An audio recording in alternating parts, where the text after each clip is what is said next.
There's something timeless about watching a forgotten car roar back to life. That feeling sits at the heart of Vice Grip Garage. Derek Bieri started with a little more than a box of tools, a camera, and a belief that no car was ever too far gone to try. His videos showed the process in its rawest form: rusted bolts snapping loose, engines that fought back at every turn, and long hours spent crawling over metal in the dim light of the garage. It wasn't glamorous, but it was honest. Viewers saw more than just mechanics. They saw persistence, a man willing to wrestle with stubborn machines until the engine finally coughed, sputtered, and roared again. That honesty struck a chord, building a loyal audience over time. Vice Grip Garage grew because it reminded people of something simple but powerful. Effort is never wasted.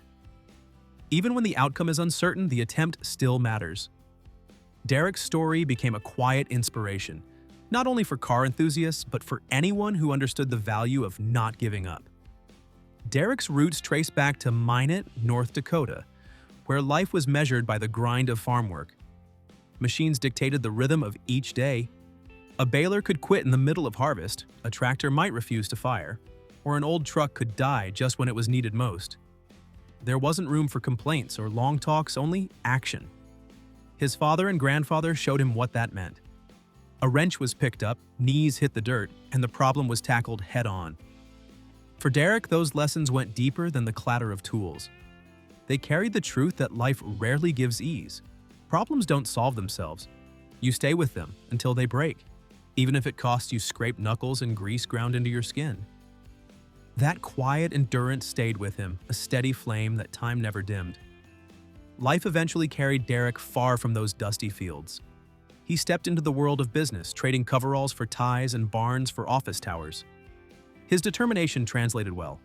He climbed quickly, moving into executive roles where he oversaw companies, made decisions, and signed off on numbers that carried more zeros than he ever imagined back on the farm. On paper, it was the life many dream of: steady income, security, success. Yet something was missing. Balance never truly arrived. When the meetings ended and the office lights went dark, Derek returned to something older, something truer. His evenings belonged to the garage. There, clarity returned. An old Chevrolet might sit waiting under layers of rust. A forgotten tractor might lean in the corner, its usefulness written off years ago. Each project was more than metal and bolts. It was a puzzle, a test of patience, and above all, a reminder of honesty. The work was never easy. Nights stretched long on the cold concrete, bolts pressing into his back as he leaned into a breaker bar until his arms burned. Sleep came late and never lasted. Yet each time an engine coughed, sputtered, and finally roared back, the sound spoke louder than any boardroom meeting. It reminded Derek where his heart truly lived. Walking away from stability doesn't happen overnight. It takes years of telling yourself the time isn't right, years of stacking excuses, family bills, the comfort of safety. But safety has its own weight. It can become a quiet prison, and Derek felt its walls tightening around him. There was no single grand decision that broke him free. Change crept in through small steps. Another project filmed. Another forgotten car dragged home on a trailer. Another night spent editing until dawn, exhaustion settling in like a second skin. Each step built on the last, pulling him slowly towards something new. The idea itself was simple: a man, a forgotten car, and the stubborn challenge of making it run again. No polished speeches, no glossy production. Just the raw, unfiltered grind of wrenching on machines most people had given up on. The mission stayed clear: get it running, drive it home. At first, only a handful of people tuned in, but those who did saw something real. They didn't just see engines or rust, they saw persistence. They saw a man unwilling to quit even when success seemed out of reach. That spirit resonated, and slowly, Vice Grip Garage began to grow roots. Growth came slowly, and with it, the weight of heavier demands.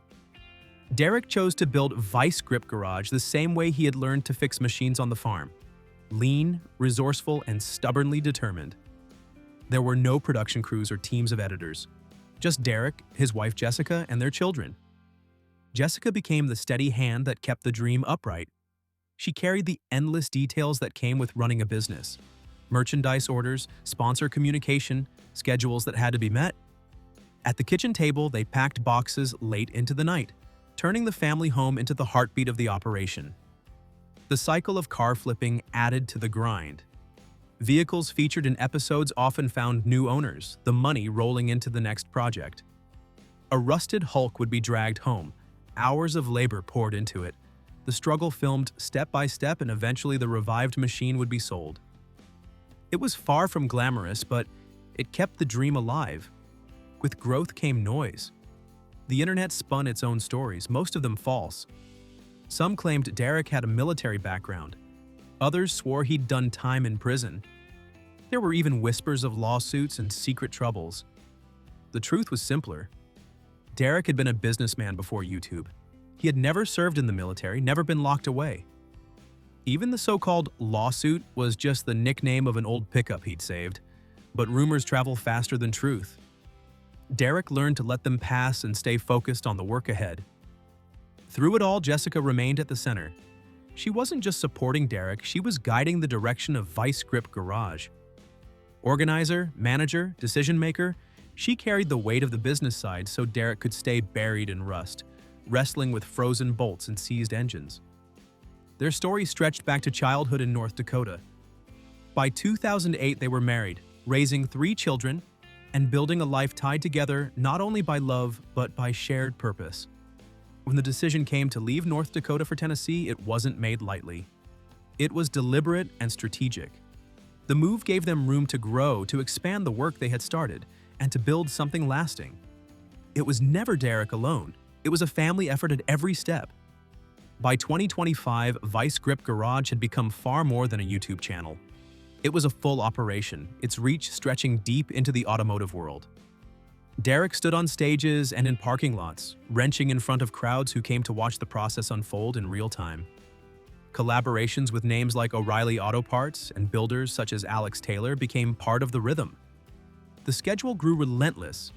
Car shows in Wisconsin, cruises in Kentucky, events scattered across the country filled their calendar. Each trip brought new faces, fresh conversations, and another project waiting down the road. The pace was exhausting, but it carried its own reward. Motion itself became the fuel that pushed Derek and Jessica forward. The success of Vice Grip Garage was earned, not given. It wasn't luck or sudden fame. It was the sum of countless small choices, endless nights, and the stubborn refusal to quit. Derek walked away from security to gamble on an uncertain dream. Jessica carried the business through risks that could have ended it all. Their children grew up in the middle of it, shaped by the rhythm of a family business that demanded everything they had to give. Every rumor, every failed part, every setback added weight, but none of it stopped the momentum. Viewers saw more than rusted cars being brought back to life.